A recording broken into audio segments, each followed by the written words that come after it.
क्या आपकी कोई वेबसाइट या फिर ब्लॉग है? क्या आप गूगल की सभी टर्म एंड कंडीशंस को फॉलो कर रहे हो लेकिन फिर भी आपकी वेबसाइट जो है वो रैंकिंग में नहीं आ रही है? इसका मतलब ये है कि आप गूगल की टर्म एंड कंडीशन को सही ढंग से फॉलो नहीं कर रहे हो, जिसकी वजह से आपकी वेबसाइट रैंकिंग में नहीं आ रही। यानी कि कुछ ऐसी मिस्टेक्स कर रहे हो जो कि गूगल के एल्गोरिथम के अकॉर्डिंग सही नहीं है। तो आज इस वीडियो में हम बात करने वाले हैं गूगल के एल्गोरिथम्स के बारे में। प्रीवियस वीडियो में हमने बात की थी कुछ रैंकिंग फैक्टर के बारे में कि अगर आपकी वेबसाइट को स्कैन करता है तो उसके पास कुछ रैंकिंग फैक्टर्स होते हैं, एल्गोरिथम्स होते हैं, जिसके कारण वो आपकी वेबसाइट को स्कैन करता है और आपकी वेबसाइट की इंफॉर्मेशन को लेकर आता है। अगर आप भी जानना चाहते हैं कि एल्गोरिथम्स क्या होते हैं, किस तरह के होते हैं, किस तरह से काम करते हैं, किस तरह से इसमें हम अपनी वेबसाइट को इम्प्लीमेंट कर सकते हैं, कौन सी ऐसी मिस्टेक हम कर रहे हैं अपनी वेबसाइट में जिसके कारण वो हमारी वेबसाइट को रैंक नहीं कर पा रहा है। समझेंगे आज इस वीडियो में कौन कौन सी टाइप्स होती है एल्गोरिथम्स की। तो बने रहिए हमारे साथ इस वीडियो में। Welcome to our channel EPS infotech.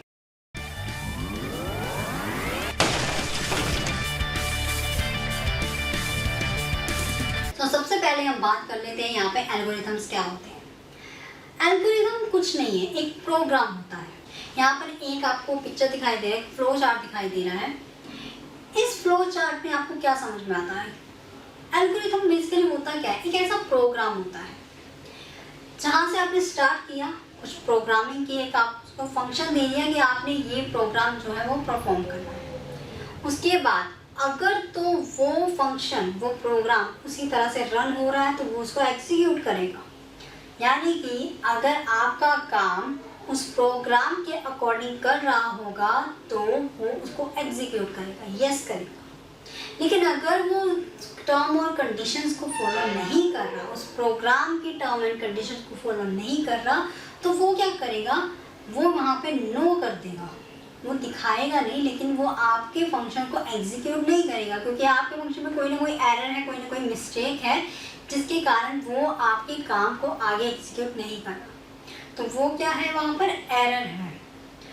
इस तरह से एल्गोरिथम काम करता है। एल्गोरिथम बेसिकली क्या होता है? यहाँ पर टर्म्स और कंडीशंस होती हैं, रूल्स होते हैं बने हुए, जिनको आपको फॉलो करना पड़ता है। आई होप आपको एल्गोरिथम क्लियर हो गया हो। अब हम बात करते हैं गूगल के कौन कौन से एल्गोरिथम हैं। पांडा है, पेंगुइन है, हुमिंगबर्ड है, इसी के साथ यहाँ पर मोबाइल है, रैंक ब्रेन है, मेडिक है, बर्ट है। इसके बारे में हम वन बाय वन डिस्कस करेंगे, क्या होती है ये सभी अपडेट्स पढ़ेंगे कि ये किस तरह से काम करता है। सबसे पहले बात करते हैं हमारे पांडा एल्गोरिथम के बारे में। पांडा एल्गोरिथम किस तरह से वर्क करता है, सबसे पहले हम बात करते हैं इसके स्पेसिफिक क्वालिटी के बारे में। पांडा अपडेट जो यूजर जनरेटेड स्पैम को हटाता है, डुप्लीकेट कंटेंट को हटाता है, स्पैमिंग को, स्टफिंग को हटाता है, कीवर्ड स्टफिंग को हटाता है। तो इस तरह से ही काम करता है। अब इसकी फॉर्मेशन की बात की जाए तो इसकी फॉर्मेशन हुई है 24 फरवरी 2011 में। अब समझते हैं कि पांडा अपडेट किस तरह से काम करता है, पांडा जो एल्गोरिथम है वो किस तरह से काम करता है। पांडा अपडेट में सबसे पहले थिन कंटेंट को देखा जाने लगा। जिन वेबसाइट में थिन कंटेंट था, अच्छी क्वालिटी के कंपैरेटिव उसको कम रैंक किया जाने लगा। यहाँ पर जो हाई रैंक कंटेंट था उसको सबसे ज़्यादा रैंकिंग दी जाती थी। जिन वेबसाइट्स में ग्रामर मिस्टेक्स होती थी या किसी तरह की इमेज प्रॉब्लम होती थी, कंटेंट की क्वांटिटी ज़्यादा होती थी या इमेज जो रेलेवेंट नहीं होता था कंटेंट से, तो उस तरह की वेबसाइट्स को देखा जाने लगा। लेकिन 2016 की अपडेट के बाद इसमें काफ़ी सारी मॉडिफिकेशन हुई। समझते हैं इसके फंक्शंस के बारे में। जैसे सबसे पहले हम बात करें डुप्लीकेट कंटेंट। जैसे मैंने आपको बताया कि पांडा अपडेट क्या करता है, किसी की अगर आपने वेबसाइट में या किसी का कंटेंट आपने कॉपी करके उसको कुछ मॉडिफिकेशन करके अपनी वेबसाइट में यूज़ किया है तो उस तरह की वेबसाइट्स को वो रैंक नहीं करता।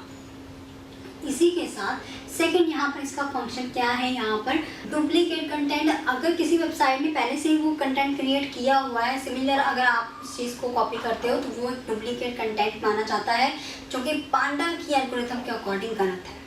इसी के साथ थिन कंटेंट, अगर आप किसी वेबसाइट से कॉपी करते हो कोई कंटेंट और उसमें कुछ मॉडिफिकेशन कर देते हो, कुछ स्पेलिंग को ऑल्टरनेट कर देते हो, उसको चेंजेस कर देते हो, तो उस चीज़ को भी जो पांडा अपडेट गलत मानता है, उस चीज़ को भी वो ध्यान रखता है कि कोई भी वेबसाइट ऐसी ना हो जो कि किसी के कंटेंट में हेर फेर करके या उसमें कुछ चेंजेस करके अपनी वेबसाइट में यूज़ कर रहा हो।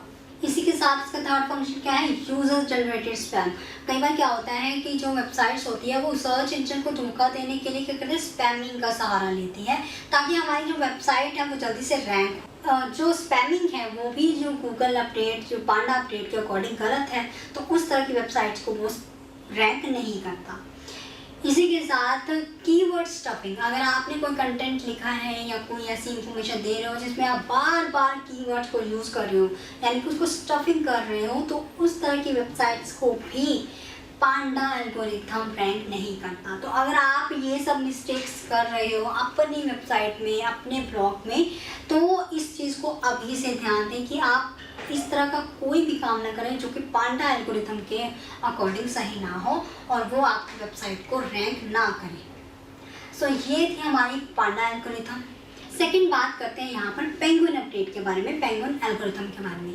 पेंगुइन एल्गोरिथम किस तरह के फंक्शंस को परफॉर्म करता था, ये back link, irrelevant link, spamming link के बारे में काम करता था। सो इसकी फॉर्मेशन की बात करें तो अप्रैल 24, 2012 में इसकी फॉर्मेशन की गई। सो अब बात करते हैं कि पेंगुइन अपडेट किस तरह से काम करता है। गूगल को मैनिपुलेट करने के दो तरीके हो सकते हैं। पहला हमने बात की जैसे डुप्लीकेट कंटेंट था, स्पैमिंग कंटेंट था, सो इस तरह से आप गूगल को मैनिपुलेट कर सकते थे। लेकिन यहाँ पर सेकंड तरीका कौन सा है, यहाँ पर लिंक से, डुप्लीकेट लिंक से, स्पैमी लिंक के साथ आप गूगल को मैनिपुलेट कर सकते थे, उसके जो रिजल्ट है उनको मैनिपुलेट कर सकते थे। तो यहाँ पे अगर हम लिंक्स की बात करें तो वो कौन कौन सी टाइप्स होती है, यहाँ पे 3 तरह के लिंक्स होते हैं। इंटरनल लिंक्स होते हैं, इनबाउंड लिंक होते हैं, आउटबाउंड लिंक होते हैं। लिंक्स के बारे में समझते हैं। इंटरनल लिंक तो बेसिकली सिंपल होते हैं जो कि आप अपनी वेबसाइट में यूज़ करते हो, किसी वन पेज से अनदर पेज का लिंक जब आप देते हो, अगर आप किसी अलग पेज का रेफरेंस दे रहे हो तो उसको आप कहते हो इंटरनल लिंक, जो कि आप अपनी वेबसाइट के अंदर ही करते हो। लेकिन यहाँ पर जो समझने वाले 2 पॉइंट हैं, इनबाउंड लिंक और आउटबाउंड लिंक, वो क्या होता है। इनबाउंड लिंक वो होता है जब आप अपने लिंक को किसी और की वेबसाइट में डाल देते हो। सो आप बेसिकली करना क्या चाहते हो कि आप उसकी वेबसाइट का ट्रैफिक अपनी वेबसाइट पर लाना चाहते हो। तो अगर आप इस तरह की मिस्टेक करते हो तो ये पेंगुइन अपडेट, पेंगुइन एल्गोरिथम इस तरह की वेबसाइट्स को ध्यान देता है। सो उसी तरह से अगर हम बात करते हैं आउटबाउंड लिंक क्या होते हैं, जब आप अपनी वेबसाइट में किसी और की वेबसाइट का लिंक डाल रहे हो ताकि आप क्या कर रहे हो, उसको रेफरेंस दे रहे हो कि जो हमारा ट्रैफिक है, जो व्यूअर्स हैं, वो उस वेबसाइट को भी देखें। बेसिकली हम ये इस तरह के काम तब करते हैं जब हम चाहते हैं कि हमारी कोई और वेबसाइट है तो लोग उस तरह की उस वेबसाइट को भी देखें। तो हम क्या करते हैं, वहाँ पर अपनी वेबसाइट का या किसी और वेबसाइट का लिंक डाल देते हैं, यानी कि हमारी वेबसाइट का जो ट्रैफिक है वो बाहर जा रहा है। सो इसको हम क्या कहते हैं, आउटबाउंड लिंक यानी कि एक्सटर्नल लिंक। और इंटरनल लिंक हम कहते हैं इनबाउंड लिंक को, यानी कि बाहर का ट्रैफिक अगर हमारी वेबसाइट में आए, हमारी ब्लॉग में आए, तो उसको बोला जाता है इनबाउंड लिंक। सो अगर आप लिंक की कोई स्पैमिंग कर रहे हो, लिंक ऐसे जनरेट कर रहे हो, लिंक बिल्डिंग कर रहे हो, तो उस तरह की जो प्रॉब्लम्स है, इस तरह की जो स्पैमिंग है, उसको कौन रोकता है, हमारा पेंगुइन एल्गोरिथम रोकता है। थर्ड बात करते हैं यहाँ पे ह्यूमिंग बर्ड के बारे में। ह्यूमिंग बर्ड की फॉर्मेशन कब की गई थी, अगस्त 22, 2013 में। इसका बेसिकली काम क्या है, यहाँ पर शो करता है क्वालिटी कंटेंट्स को। गूगल अक्सर हमें कहता है कि आप क्वांटिटी वर्क ना करें, क्वालिटी वर्क करें। अगर आपने कोई कंटेंट लिखा है तो उसमें क्वालिटी अच्छी होनी चाहिए, पूरी इन्फॉर्मेशन होनी चाहिए, अच्छी इन्फॉर्मेशन होनी चाहिए, शॉर्ट इन्फॉर्मेशन होनी चाहिए। सो ऐसे में जो ह्यूमिंग बर्ड एल्गोरिथम है वो इसी पर काम करता है कि जो आपका क्वालिटी कंटेंट होगा वो उसी को शो करेगा।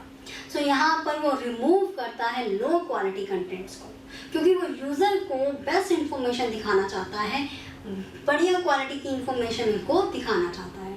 तो ऐसे में जो ह्यूमिंग बर्ड है बेसिकली वो काम ही इसी चीज़ पे करता है कि वो यूज़र को बेस्ट इन्फॉर्मेशन दिखा सके। यहाँ पर वो किसी तरह की पेनल्टी तो नहीं लगाता जो लो क्वालिटी कंटेंट्स है या फिर स्पैमिंग कंटेंट है, लेकिन वो इस तरह के कंटेंट्स को, इस तरह के इंफॉर्मेशन को वो रैंक भी नहीं करता, इस तरह की वेबसाइट्स को वो रैंकिंग भी नहीं करता। सो नेक्स्ट बात करते हैं यहाँ पे मोबाइल एल्गोरिथम के बारे में। नेक्स्ट बात करते हैं मोबाइल एल्गोरिथम के बारे में। मोबाइल एल्गोरिथम की फॉर्मेशन कब की गई थी? 21 अप्रैल 2015 में। सो इसका जो फंक्शन है बेसिकली वो क्या है, यहाँ पर वो मोबाइल फ्रेंडली कंटेंट दिखाना चाहता है, वेबसाइट्स को मोबाइल फ्रेंडली बनाना चाहता है। सो मोबाइल एल्गोरिथम किस तरह से काम करता है, जैसे कि आपको पता है जैसे जैसे समय बढ़ता गया मोबाइल का यूज़ बढ़ता गया। 91% लोग ऐसे हैं जो कि मोबाइल का यूज़ करते हैं, कोई भी इंफॉर्मेशन लेनी होती है मोबाइल का यूज़ करते हैं, मोबाइल से इंफॉर्मेशन सर्च करते हैं। तो ऐसे में गूगल अपने यूज़र्स को सही इंफॉर्मेशन पहुंचाना चाहता है ताकि उनको कोई प्रॉब्लम ना हो। तो ऐसे में उसने क्या कर दिया, यहाँ पे मोबाइल अपडेट कर दिया कि जो भी वेबसाइट्स हैं वो अपने कंटेंट्स को, अपने थीम्स को मोबाइल फ्रेंडली क्रिएट करें, ताकि कोई भी यूज़र अगर मोबाइल से कोई इन्फॉर्मेशन सर्च कर रहा है, कोई इन्फॉर्मेशन लेना चाहता है तो वो बड़े इजीली वहाँ से सर्च कर सके। तो यहाँ पर उसने क्या कर दिया, यहाँ पर मोबाइल अपडेट कर दी। नेक्स्ट बात करते हैं रैंक ब्रेन एल्गोरिथम के बारे में, जिसकी फॉर्मेशन की गई थी 26 अक्टूबर 2015 में। सो इसका बेसिकली काम क्या था, लॉन्ग क्वेरीज को सर्च करना। सो कई बार क्या होता है कि जब भी आप कोई क्वेरी सर्च करते हो, आपसे कोई स्पेलिंग मिस्टेक्स हो जाती है, कोई लॉन्ग क्वेरी कर रहे हो जिसमें आप स्पेलिंग मिस्टेक्स हैं, सो उस तरह की क्वेरीज को हैंडल करता था हमारा रैंक ब्रेन।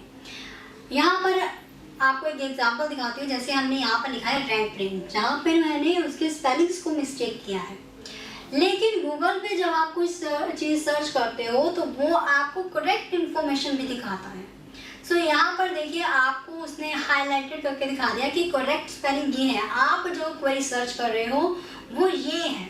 सो इस तरह की क्वेरीज को कौन हैंडल करता है, अगर आप कोई गलती से कोई गलत वर्ड लिख देते हो तो गूगल आपको सही इन्फॉर्मेशन प्रोवाइड करता है। सो ये सब काम करता है हमारा रैंक ब्रेन एल्गोरिथम। सो इसको इसी काम के लिए बनाया गया था। नेक्स्ट बात करते हैं यहाँ पे मैटिक अपडेट के बारे में। मैटिक अपडेट की फॉर्मेशन की गई थी 4 मई 2018 में। सो इस पे बेसिकली वो किस पे काम करता है, YMYL और ईट सिस्टम पे काम करता है। सो समझते हैं यहाँ पे YMYL क्या होता है। जिस तरह से मोबाइल का ट्रेंड बढ़ा, इंटरनेट का ट्रेंड बढ़ा, लोगों ने कोई भी इंफॉर्मेशन सर्च करने के लिए मोबाइल, इंटरनेट, गूगल इन सब का यूज़ करना शुरू कर दिया। सो ऐसे में गूगल नहीं चाहता कि जो यूज़र है उसके साथ किसी भी तरह का धोखा हो, किसी भी तरह का फ्रॉड हो, उसे सही इन्फॉर्मेशन मिलना है। सो अगर आप इंफॉर्मेशन सर्च करने के साथ साथ वहाँ पर कुछ मनी की ट्रांजेक्शन भी करते हो, सो आजकल क्या शुरू हो गया, यहाँ पे मनी ट्रांजेक्शन शुरू हो गई है। आप मेडिकल रिलेटेड इंफॉर्मेशन सर्च करने लग पड़े हो, एजुकेशन से रिलेटेड इंफॉर्मेशन लेते हो। सो इस केस में गूगल नहीं चाहता कि आपको गलत इंफॉर्मेशन मिले, तो ऐसे में उसने एक नई अपडेट कर दी जो कि थी मैटिक अपडेट। सो इसमें वो क्या करता है, YMYL के बेसिस पे काम करता है, यानी कि your money your life. So मैटिक अपडेट उन वेबसाइट्स को ध्यान में रखता है जो कि money transaction, legal information, education information, medical information को दिखाता है, या इस तरह की कोई भी इंफॉर्मेशन देता है तो उस वेबसाइट्स को वो अच्छे से रिव्यू करता है।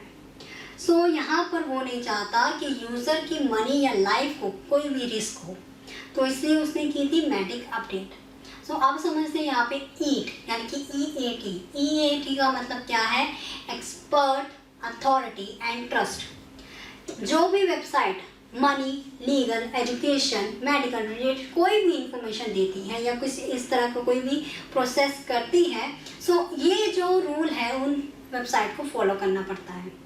सो अगर आपकी वेबसाइट अथॉरिटी है, एक्सपर्ट्स है एंड ट्रस्ट है आपकी वेबसाइट पर, तो ऐसी वेबसाइट को गूगल सबसे ज़्यादा रैंक करता है।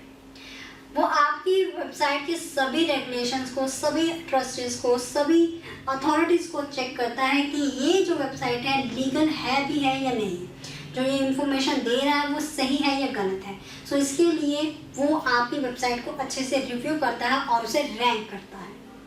सो इसलिए बनाई गई थी हमारी मैटिक अपडेट, यानी कि लोगों की लाइफ और उसकी मनी को गलत इस्तेमाल ना किया जाए, उन्हें गलत इन्फॉर्मेशन ना दी जाए। सो लास्ट हमारी यहाँ पर अपडेट आती है वर्ड अपडेट, जो कि नेचुरल लैंग्वेज पे प्रोसेस करती है, जो यूज़र की लैंग्वेज है उस पर काम करती है। सो इसको समझें कि हम एक अलग वीडियोस में। तो आज के लिए इतना ही।